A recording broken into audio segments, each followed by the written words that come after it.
Պարոն Ռուբինյան, երբ որ Նիկոլ Փաշինյանը ազգային ժողովից խոսում էր եւ այնպիսի արտահայտություններ արեց, որը ձեր սահմանած բարեբախտության կանոնների շրջանակի մեջ չէր մտնում, կզցնել բառներ օգտագործել, ինչու չընդհատեցիք։ Որովհետեւ ոչ ոքի ուղիղ չվիրավորեց։ Ընդդիմությանը վիրավորելու ուղիղ Չէ, բայց ոչ մեկին հասարակական վիրավորանք չհասցվեց, դրա համար չընդհատեցի։ Ի տարբերություն իդեպ ընդդիմադիր գործիչների, որոնք երեք առնվազն մի քանի անգամ վիրավորական արտահայտություններ են արել, նույնիսկ անեծքի պաշտոնական բացումը արեցինք ազգային ժողովի նիստերի դահլիճում, երբ որ ուժեղ Հայաստան խմբակցության անունից ելույթ ունեցողը պաշտոնապես անիծեց մեզ եւ մեր սերունդներին։ Բայց ինչեւ է օրինալ լինեն նրանք։ Հիմա երբ որ արդեն ծափահարում են, երբ որ Կատկոկոսի անունը Ավազանի անունով Չեն ծափահարում, դմդմփացնում, դրանք տարբեր բառեր են։ Ձեր մասնակից, երբ որ Ավազանի անունով է կոչում, դուք ծափահարում Չէ, մենք ծափահարում ենք իրենց դմդմփացնելը։ Մենք սիրում ենք օրինակ։ Հիմա ուզում եմ ասեմ, այդ ամեն ինչը ավարտեց, երեք Փաշինյանը վերջ դրեց այդ պրակտիկային ընդդիմություն իշխանություն։ Չգիտեմ, դե առնվազն հա ինչ որ մի հատվածում սկսվեց լռության տակ հնչել այդ անունը։ Չգիտեմ, չեմ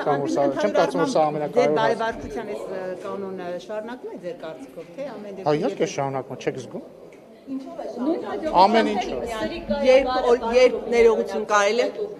երբ որ ազգային ժողովից այդ հայտարարությունը հնչեցրեց, մեծ աղմուկ բարձրացեց վիկաբար։ Այդ էլ էսպես Չէին կոնկրետ վիրավորել, որ դուք ասում եք ոչ մեկին։ Դե հիմա ինչ, այսինքն հիմա ձեր ասածը ինչն է։ Անձնավորված էր, ասես դուք սրիկայաբար էս ինչ։ Իհարկե, էլի հարգելի գործընկերներ, ասում եք ձեր վեհապարը պիղծ է, բայց դա կոնտեքստում է, չի ասում ձեր վեհապարը, որը Աստծո առաջ ուխտ է տվել լինել կուսակրոն չի եւ հետեւաբար զբաղվում է պղծությամբ, հետեւաբար պիղծ է, դրա ինչն է վիրավորան։ Ինչու վարչապետին չարեցիք նկատողություն եւ նույն պիղծ բառի համար արվեց նկատողություն։ Որովհետեւ կոնկրետ այդ դեպքում պիղծը բնականաբար վիրավորանք չէր, գնահատական էր մի մարդու, ով Աստծո առաջ ուխտ է տվել չզբաղվել անառակությամբ եւ զբաղվել է պղծությամբ։ Պղծություն չի, երբ որ բարձրաստիճան հոգեվորականը Աստծո առաջ տրված իր ուխտը կուսակրոն լինելու խախտում է, դա պիղծ բարի, պղծություն բարի, դասական ներող դե կթողեք ավարտեմ։ Սրիկայաբար բառը գնահատական չի, դա արդեն վիրավորանք է։ Գնահատական չէ։ Լսեք, ես հասկանում եմ, որ Ազատություն ռադիոկայանը դարձել է Էդգար Ղազարյանի փաստաբանը, ինչը շատ բան է խոսում Ազատություն ռադիոկայանը, ինչու պիղծ բառը կոնկրետ այդ կոնտեքստում չի համարվում վիրավորանք, շատ պարզ, որովհետև խոսվում է այն մասին, որ բարձրաստիճան հոգեվորականը խախտել է Աստծո առաջ տրված իր ուխտը եւ զբաղվել է պղծությամբ։ Ինչու է սիրիկայաբար բառը վիրավորանք, որովհետև սրիկաբառը վիրավորանք է, հենց տենց, չգիտեմ, բառարանը բացեք, կարդացեք ինչի է վիրավորանք։ Ռուբինյան, այսօր Ռուսաստանի Պետդումայի նախագահն եթե չեմ սխալվում հայտարարություններ հնչեցրելու, այսպես էր ասել, հենց այդ տերմինը օգտագործել էր ցինիկաբար, իր խոսքերն է մեջ բերում, ասում է Հայաստանը ցինիկաբար օգտվում է ԵԱՏՄ-ի այդպես առավելություններից, այդ միջոցներից, բայց միևնույն ժամանակ ԵՄ դեպի այսպես քայլեր անում, ասում է ավելի լավ իրենք մեր հետ անկեղծ լինեն։ Սրա վերաբերյալ ինչ կարող եք ասել եւ այդքանի որ արդեն Նիկոլ Փաշինյանն էլ, հա, հենց կառավարության ծրագիր ներկայացնելիս ասաց, որ առաջիկան պատրաստվում է։ Ինչ որ ժամկետներ կան, հստակ երբ է դիմումը պատրաստվում։ Անկեղծի մասով մենք չափազանց անկեղծ ենք եւ մենք միշտ ենք անկեղծ եղել։ Մենք չէ, որ որևէ բան ենք անում Ռուսաստանի Դաշնության հետ հարաբերությունները վատթարացնելու համար, հակառակը մենք ամեն ինչ արել ենք եւ շարունակում ենք անել նորմալ բարիդրացիական բարեկամական հարաբերություններ ունենալու համար այս կոնտեքստում ես կարծում եմ, որ հայկական տնտեսվարողների դեմ կիրառվող անարդարացի եւ անտեղի սահմանափակումները չեն համապատասխանում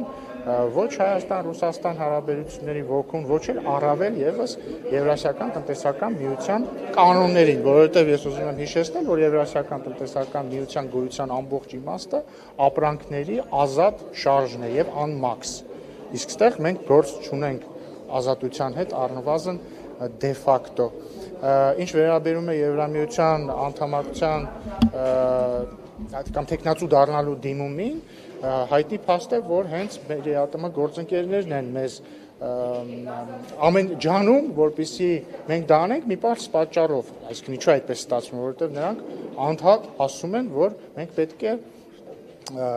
մենք պետք է հանրաքվե անցկացնենք, իսկ հանրաքվե անցկացնել Եվրամիության անդամակցության հարցի վերաբերյալ հնարավոր է միայն, երբ որ այդ հարցը ձևակերպված լինի եւ այդ հարցից բխող հանգամանքները հայտնի լինեն, այսինքն հնարավոր չի ուղղակի հանրակրվե անել։ Ուզում եք դառնալ Եվրամիության անդամ, եթե դրան հարակից գործողությունները արված չեն։ Դրա համար հանրակրվեն հնարավոր կլինի անցկացնել միայն այն բանից հետո, երբ մենք դիմենք Եվրամիության անդամակցության համար, ստանանք համապատասխան արձագանք, ստանանք համապատասխան դրական արձագանք, ստանանք համապատասխան ավելի հստակություն քայլերի ժամանակային շրջանակների վերաբերյալ, այդ ժամանակ հնարավոր կլինի իրականացնել հանրակրվե։ Եթե դուք ուշադիր եք, ես այդ հարցին պատասխանեցի։ Խավքի վերաբերյալ պարոն Ռուբինյան, վարչապետ Նիկոլ Փաշինյանը հայտարարեց, որ ուրախ կլինեն, որ ժամկետը ինչքան